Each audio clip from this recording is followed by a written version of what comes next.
We want our study of scripture to be practical and not theoretical.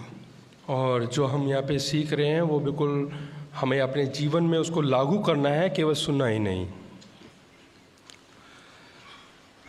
What were the two good qualities that the Pharisees had? दो अच्छे योग्यता जो फरीसियों के अंदर थे वो क्या थी? Which Jesus himself certified as good. यहाँ तक कि प्रभु यीशु मसीह ने भी कहा कि ये बहुत ही अच्छा है करके उनके बारे में। Sometimes we think everything about the Pharisees was bad. और कई बार हम ऐसा सोचते हैं फरीसियों के बारे में, जो भी सोचते हैं सब बुरा ही सोचते हैं। But there were two good things that Jesus pointed out. लेकिन उनके बारे में दो खासियत, दो अच्छाई उनके बारे में प्रभु यीशु मसीह ने कहा। Which two good qualities most of us have? और हमें से ज़्यादातर लोगों के अंदर वो दो खासियत क्या चीज़ है? See, Matthew chapter 23. मत्ती 23 देखेंगे। This is the chapter where Jesus denounced the Pharisees for so many wrong things in their life. और यहाँ पे हम देखते हैं कि फरीसियों को प्रभु यीशु मसीह जो है डांटते हैं उनके हर एक बुरे कामों के Because लिए, there were many wrong things in their life. क्योंकि उनके अंदर बहुत सारी गलतियाँ थी। And Jesus used very strong words speaking to them, you vipers and generation of vipers and all that. और प्रभु यीशु मसीह ने बहुत ही क्रोध होकर उनको जो है सांप के बच्चे करके वहाँ पे बोला है और इस प्रकार का प्रयोग उन्होंने किया है। But here's one good quality. यहाँ पे एक अच्छा उनकी योग्यता बताया है, खासियत बताया है। Verse 2 and 3, Jesus told his disciples, यहाँ पे 2 और 3 में देखते हैं प्रभु यीशु मसीह ने the अपने चेलों से Pharisees कहा, are sitting in the chair of Moses. Shastri और फरीसी मूसा की गद्दी पर बैठे हैं।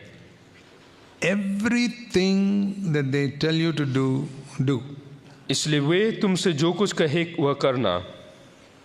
What does that teach us? ये हमें क्या सिखाता है? That all their doctrines were right. कि उनके जितने भी सिद्धांत हैं वो सब सही थे। Will Jesus ever say to you, all that the Roman Catholic Church teaches, do? क्या प्रभु यीशु मसीह कभी ऐसे सिखाएंगे कि जो भी कैथोलिक चर्च जो भी करते हैं वो क्या सब गलत है? Will he tell you to do it? नहीं, वो सब करने को कहेंगे क्या? जो All कैथोलिक कलीसिया जो करते हैं वो आपसे कहेंगे कि क्या वो तुम भी करो? all that the Jehovah's Witnesses teach, do. Will he say that? या फिर ऐसा कहेंगे कि यहोवा विटनेस वाले जो भी कहते हैं वो तुम लोग करो? No. नहीं। About whom will he say, everything they teach you, do it? किसके बारे में प्रभु यीशु मसीह ऐसा कह सकते हैं कि जो कुछ भी वो बोले वो मानो? Everything. It says all that they tell you to do, do. यहाँ पे लिखा है कि तुम जो कुछ कहे, इसलिए वे तुमसे जो कुछ कहे वह सब करना। That means, see, Jesus would say that only if somebody's doctrine is absolutely right in every area. और प्रभु यीशु मसीह ये बात तभी कह सकते हैं जब उनका सिद्धांत बिल्कुल सही हो। See, some of our even Protestant churches, they don't teach everything correctly. यहाँ तक कि प्रोटेस्टेंट कलीसिया भी सब कुछ सही नहीं सिखाती हैं कई बार। Many of our Protestant churches, they baptize children. और कई प्रोटेस्टेंट कलीसियां जो है वो बच्चों को बपतिस्मा दे देते हैं। So Jesus will not say all that they teach you, do it. प्रभु यीशु मसीह ऐसा कभी नहीं कहेंगे कि जो कुछ वो बोलते हैं, शिक्षा देते हैं वो करें। This must have been a very high standard of doctrine that the Pharisees, Jesus could say everything they do is right, everything they teach is right. इनका इसका अर्थ ये है कि उनका जो सिद्धांत है वो बहुत ही उच्च स्तरीय है और वो बिल्कुल सही है। इसलिए प्रभु यीशु मसीह ने निर्देश दिया कि जो कुछ वो बोले करो। Otherwise he would not tell his disciples. नहीं तो अपने चेलों से ऐसा नहीं कहता। That is the number one good quality of the Pharisees. फरीसियों का सबसे अच्छा खासियत ये है All their doctrines were correct. कि उनके सारे सिद्धांत बिल्कुल सही थे। Secondly, दूसरा, we see here in verse 25, और 25 में हम देखते हैं, you scribes and Pharisees, you clean the outside of the cup and the dish. यहाँ लिखा है कि फरीसियों को तुम कटोरे और थाली को ऊपर से तो मांजते हो। See, that means the outer life of the Pharisees were clean. इसका अर्थ ये है कि जो बाहरी जो जगह है, बाहरी जो हमें दिखता है वो बिल्कुल साफ सुथरा है। Their external life. यानी कि बाहरीपन जो है, बाहरी जिंदगी। They didn't commit adultery. वो कभी भी व्यभिचार नहीं They करेंगे। didn't kill people. लोगों का खून नहीं करेंगे। They kept the Sabbath. और सबत का दिन पवित्र All मानते those हैं commandments God had given, they didn't worship idols. और कोई भी मूर्ति पूजा नहीं करते, जितने भी परमेश्वर ने Their आज्ञा दी है। external life was clean. उनका जो बाहरी जीवन है बहुत ही साफ सुथरा है। Isn't that a good quality? क्या ये अच्छी खासियत की बात नहीं? There are many Christians whose external life itself is not clean. और बहुत सारे मसीह लोग हैं जिनका बाहरी जीवन भी बहुत खराब है, But Jesus gave a certificate, your external life is clean. लेकिन प्रभु यीशु मसीह ने खुद एक प्रमाण पत्र उनको दिया कि उनका जो बाहरी जीवन है बहुत साफ सुथरा है। So what do we learn from that? तो हम इससे क्या सीखते हैं? What do you learn from that for yourself? तो हम अपने आप से इससे क्या सीख लेते हैं? Your doctrine may be 100% right. हो सकता है कि आपके सिद्धांत सारे सही हो Your external life may be 100% clean, और आपका बाहरी जीवन जो है वो भी बिल्कुल साफ सुथरा हो, and still you may be the biggest Pharisee in your church. लेकिन उन सब के बावजूद भी आप अपनी कलीसिया के सबसे बड़े फरीसी हो सकती हैं। But so many Christians glory in these two things. लेकिन कई मसीह लोग जो है अपने आप को जो है महिमा देते हैं, घमंड महसूस करते हैं इन दो बातों में। We're not like those people who baptize children and all these wrong doctrines. हम उन लोगों की तरह नहीं जो गलत शिक्षा देते हैं कि बच्चों को बपतिस्मा देना चाहिए। No, all our doctrines are right. नहीं, हमारे सारे सिद्धांत बिल्कुल सही है। And look at our external life. We don't cheat anybody. We are living upright, clean lives. और हमारी बाहरी जीवन को देखो, हम बिल्कुल धर्मी जीवन जीते हैं, बिल्कुल सही मार्ग में चलते And हैं। if you glory in these two things, you don't realize you could be the biggest Pharisee of all. अगर जो हम इन दो बातों में घमंड महसूस करते हैं तो हम सबसे बड़े जो है पाखंडी या फरीसी होंगे। And remember, the Pharisees killed Jesus. और याद रखें कि फरीसियों ने ही प्रभु यीशु मसीह को So मरवाया anybody था। who glories in these two things could be hand in hand with those who killed Jesus today. और अगर जो ये दो चीजें हमारे अंदर है तो हम उन लोगों के समान हो जाएंगे जिन्होंने प्रभु यीशु मसीह को मरवाया था।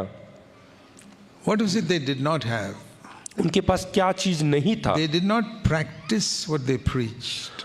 वो लोग जो प्रचार करते थे उसका अनुसरण नहीं करते थे, And their inner life was all dirty. और उनका जो भीतरी जो जीवन है, भीतरी मनुष्य है, वो बहुत गंदा था, मैला So था। we're talking about the coming of the Lord now. और अभी हम प्रभु यीशु मसीह के आगमन के बारे में सीख रहे हैं। How to be ready for the coming of the Lord. तो हमें तैयार होना है प्रभु यीशु मसीह के आगमन के लिए। And like we said, we need to be study for those subjects which are coming in the final examination. तो मैंने पहले भी बताया कि जो आखिरी परीक्षा में आता है उन्हीं विषयों को हमें सीखना है। You won't encourage your children to study for something which is not coming in the final examination. और आप कभी भी अपने बच्चों को प्रोत्साहन नहीं देंगे कि उन विषयों को पढ़ने के लिए जो परीक्षा में नहीं आएंगे। So God is not going to test your doctrine in the final day. तो आखिरी दिनों में परमेश्वर आपकी जो सिद्धांत है उसकी परीक्षा नहीं लेगा। No. नहीं, He's not going to test your knowledge of the scriptures. और आपके वचन की जो जानकारी है, जो ज्ञान है, उसकी परीक्षा भी नहीं लेगा। What is he going to test? तो वो किस चीज का परीक्षा लेगा? We saw in one example that he's not going to check up how many miracles you did or how many demons you cast out. और वो भी नहीं जांचेगा कि आपने कितने अचंभे के काम किए और कितने दुष्ट आत्माओं को निकाला। No, he's not going to ask you all that. वो सब आपसे पूछेगा नहीं। And we saw that sin is going to be the most serious thing in the final day. तो आखिरी दिन में जो पाप है वो सबसे गंभीर बात होगा। But sin where? पाप कहाँ पर? Not the external life. बाहरी जिंदगी में नहीं। Now turn to 1 Corinthians chapter 4. पहला कुरिन्थियों 4 अध्याय देखेंगे। You know, one of the common habits that all the children of Adam have is to judge other people. और पहला एक साधारण सा जो पाप है वो है जो आदम के द्वारा जन्म लिया, उनके अंदर ये है कि सबके ऊपर न्याय करना। We don't judge ourselves, we judge others. हम अपना न्याय नहीं करेंगे लेकिन दूसरों का न्याय करेंगे। And the devil encourages you to judge others और जो दुष्ट शैतान है वो प्रोत्साहन देगा कि आप दूसरों का न्याय करें, because he himself is the accuser of all the brothers. क्योंकि वो हर एक भाइयों के ऊपर दोष लगाने वाला व्यक्ति He is है। always instigating you to find fault with others. तो वो हमेशा हमें प्रोत्साहन देता रहेगा कि दूसरों के जो कमी घटी है उनके समस्याओं को ढूंढे, Never allows you to judge yourself. और कभी भी अनुमति नहीं देगा कि आप अपने आप को जांचें। So if you want to overthrow the devil, one thing you can do is this. अगर जो आप इस शैतान को निकाल फेंकना चाहते हैं अपने जीवन से तो ये एक बात है। You decide, Satan, I'm not going to judge other people from now on. तो आप शैतान से कहें कि आज से मैं दूसरों का न्याय नहीं करूंगा, I'm going to judge myself. मैं अपने आप को न्याय करूंगा। That will really disturb the devil. और ये इससे जो है शैतान परेशान हो जाएगा।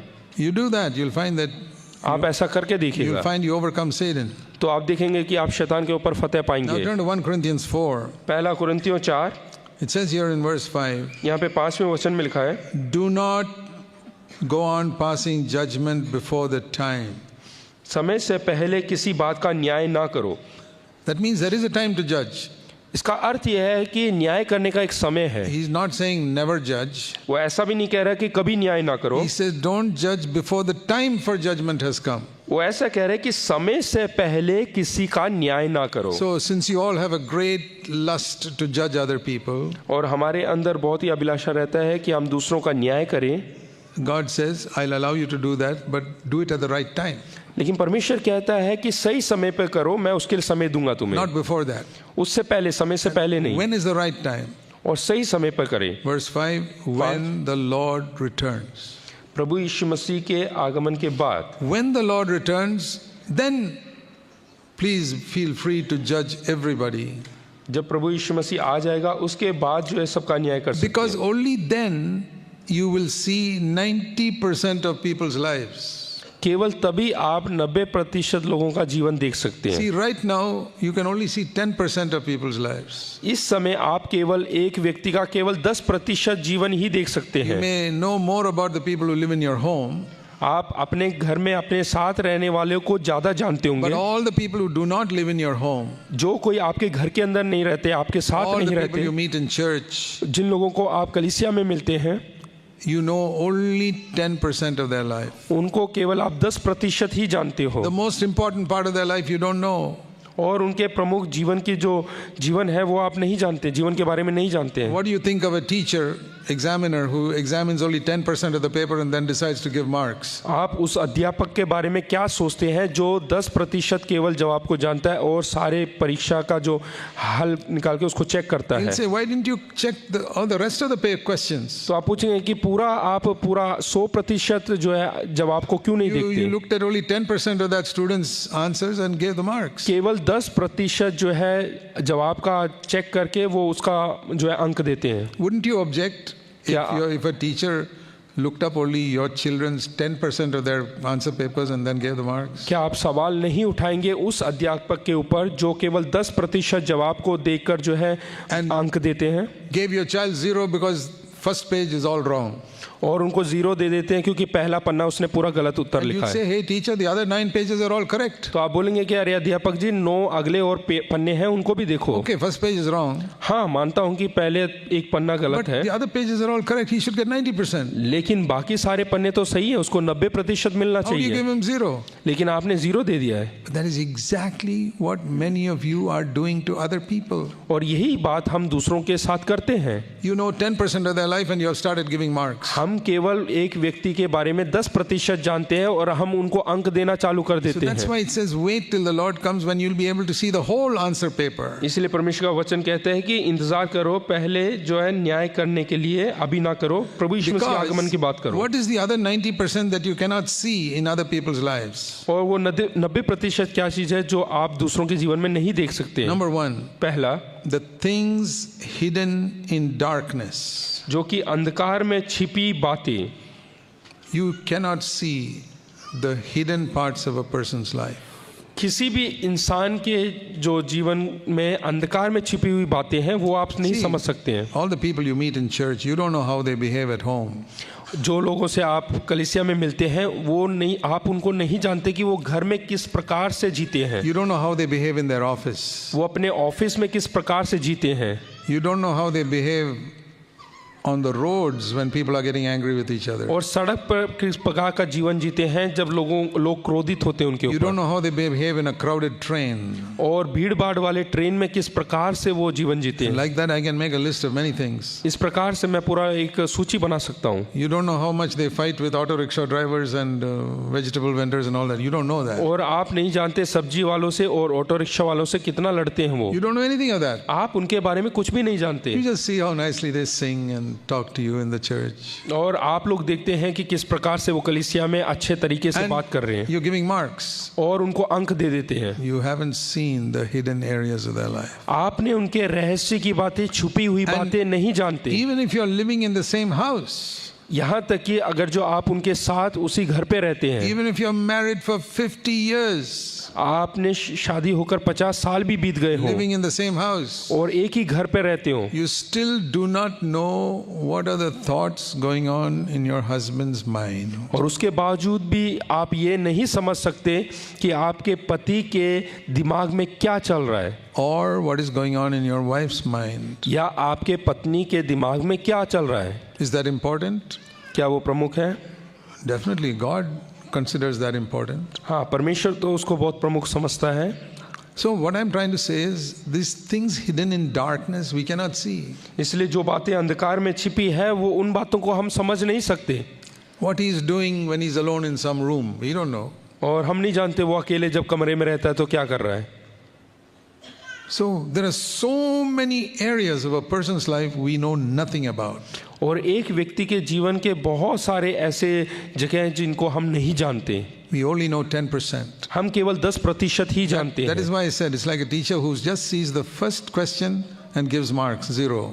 इसलिए मैंने कहा कि ये उस अध्यापक की तरह है जो पहला उत्तर देखता है और 0 दे देता Or है, gives 100% based on the first question. और या फिर 100% दे देते हैं क्योंकि पहला उत्तर उन्होंने सही लिखा But the है, other 9 questions are all answered wrong. और आगे का जो 9 जवाब है वो बिल्कुल गलत लिखा होगा। He should get 10%, but the teacher gives 100%. उसको 10% मिलना चाहिए, लेकिन जो अध्यापक है उसने 100% दिया, Because foolishly, that teacher judged on the basis of 10% of the answer paper. क्योंकि मूर्खतापूर्वक उसने जो है न्याय चुकाया पहला जवाब देके, यानी कि 10% देखकर। That is why we give 100% to some people who should get only 10%. इसलिए हम किसी किसी को 100% दे देते हैं जहां यहाँ तक कि उनको सिर्फ 10% ही And we मिलना give चाहिए, 0 to somebody else who should get 90%. और किसी को हम 0 अंक दे देते हैं जिसको कि 100% मिलना I चाहिए। hope you understand now why the Bible says, do not judge. अब मैं सोचता हूँ कि आप लोगों को समझ में आया कि बाइबल क्यों कहता है कि दूसरों का न्याय नहीं करना चाहिए, Wait till the Lord comes. और हमें इंतजार करना है प्रभु So, के आगमन तक। This is one way to be ready for the Lord's coming. और ये एक और तरीका है प्रभु यीशु मसीह के आगमन के लिए तैयार होना।